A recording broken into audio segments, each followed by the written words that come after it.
This particular target was the Milk Hill Formation of 1997.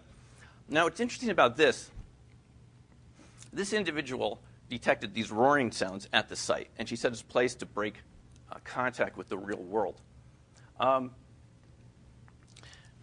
When I went around to this particular location, I talked to some of the people in the area, and what they said is they heard roaring sounds that night when that crop circle was made. Whatever made those roaring sounds. Now, the interesting thing is, having to do with extraterrestrials here, is this particular viewer, we actually did this session right here in this hotel, by the way, when we were using this space for our classes. She didn't like paranormal topics. She didn't like things having to do with extraterrestrials, anything kind of spooky or weird. So she actually stopped the session. She didn't like it. But the interesting thing is about a week later, she had a sighting of a UFO in Estes Park at night about 30 feet down from her car, very big, and she no longer felt afraid of it. So this is kind of like a reverse example of resonance, where doing the session actually seems to open you up to new experiences rather than just as something to get information about. This is a picture that someone gave us from an individual that worked for the government who wanted to see if we could actually do this target. It's from Area 51, S4. You can see the MiG fighter planes in front of the hangars. This is the drawing that the viewer drew, very close replication of the picture. The viewer was in Salt Lake City. All I told her was, would you like to do a session? She said yes. I said, here are the coordinates, end of conversation. And she was able to reproduce the picture pretty closely. And so when she walked around into the hangar, she said she saw silver discs. Now, we can't verify that because we can't go in there, but we can see that the rest of the session was accurate. This is the Rocketdyne facility in Simi Valley outside of LA. A UFO researcher asked us to take a look at this after there was a crash there of a triangular disc in the late 90s. And he wanted to see if this facility was connected to LA in any way with underground tunnels. I haven't been there and I don't know too much about it, but the viewer, without any prompting from us, did pick up, said this is connected to a nearby city, this base. So it's kind of interesting we get some sort of same sort of information that the researcher was looking for. When we do UFOs, sometimes you just get the sense of the roundness of the object. There's some level of verification there, the color, so forth. The Phoenix lights is something that we looked at. I don't know if these are flares or not, but the first viewer got something that looks to me more like flares than really solid objects or different objects. But the second viewer got something that's a lot like Governor Fife Symington described, which is a large black metallic triangle, which thousands of people apparently saw that night over Arizona. So one viewer got something that looks like the lights, and the other viewer got something that looks like the larger object that was seen earlier in the evening. Mexico City, 1997, we sent a number of viewers to look at this. One of the viewers kind of described the disc next to the building, as you can see, and had a sense that it was a UFO going from one destination to another. Another viewer described it. He got a feeling he shouldn't be there looking at it. Another viewer got a space-age chair and then described mechanical intelligence with a pointed head and careful planning. And so we actually can't go inside the UFO, but we got people to locate the object, to identify the size and so forth. So that is some level of contact you get with it. The point I'm making here is that all of these targets, whether it's verifiable targets or targets that are harder to verify, have some degree of verifiability. It's never just one or the other. After all, if you took this glass and you said you wanted to view it, I mean, we'd all agree it's kind of a plain, ordinary target. But if we threw in some dark matter and then tossed it into a black hole, it'd become an anomalous target. You see, it all depends on the context, and that's what I'm trying to say here.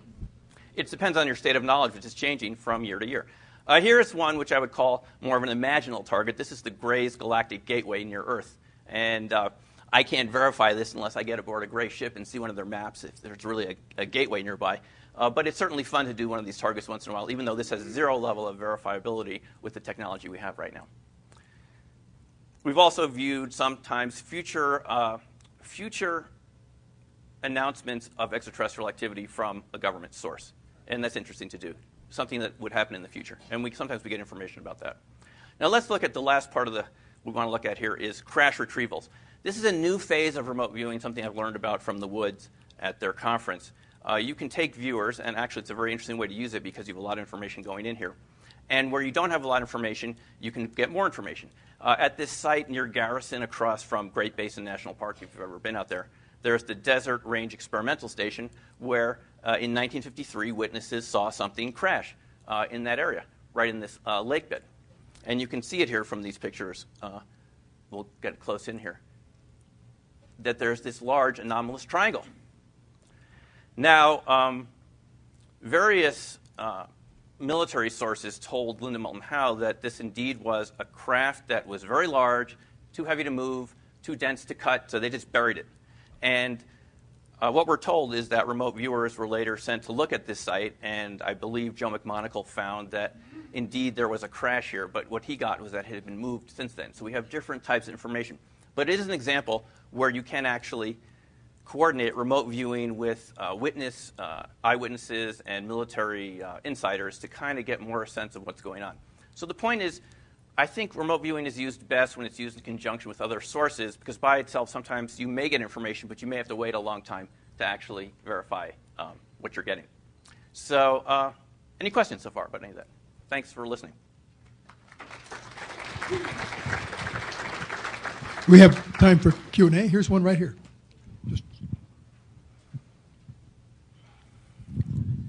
In these remote viewing tests, how could you exclude the possibility that the remote viewers were, rather than clairvoyantly sensing something at a distance, they were picking up by telepathy from your own mind? Because the experimenter, you, knew what the target was, right? Therefore, it could have been telepathy.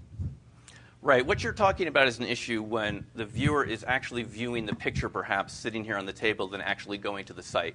And one way to get around that is actually to see if the viewer can pick up more than is in the picture, or more than even the tasker knows about. And if they did pick it up, like Pat Price picking up these steel metal gores inside the building that no one knew about at the time, then you know that the viewer actually went to the site versus just reading the mind. That's called telepathic overlay, and it's definitely an issue, and it's something to pay attention to. Yeah. Yeah, I think the concern was more than you're looking at the picture. If you know the answer or your desired answer and you're sitting with a viewer, there doesn't even need to be a picture. He can get the answer directly from you. So the idea of doing remote viewing where you have profound amount of information concerning the target and the answer you want is really quite a bad idea. Well, that's the thing. But if the viewer comes up with more information than you even knew about, then you knew they're not reading your mind. I mean, that's certainly an issue. If all they ever get was what you saw, then you could say they were doing that. But it's something to pay attention to. But I don't think you can ever totally exclude that unless you actually go through a lot of protocols and make sure it's double-blind and so forth. Then you would exclude that possibility entirely. But it's certainly something to think about. Absolutely.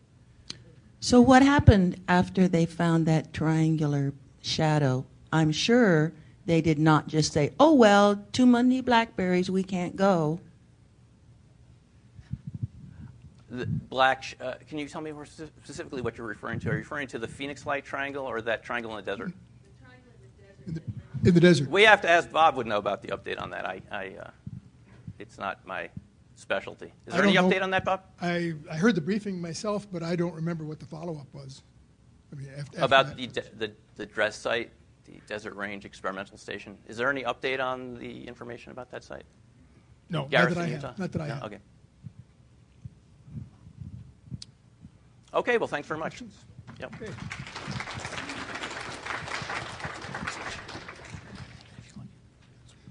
Thank you very much.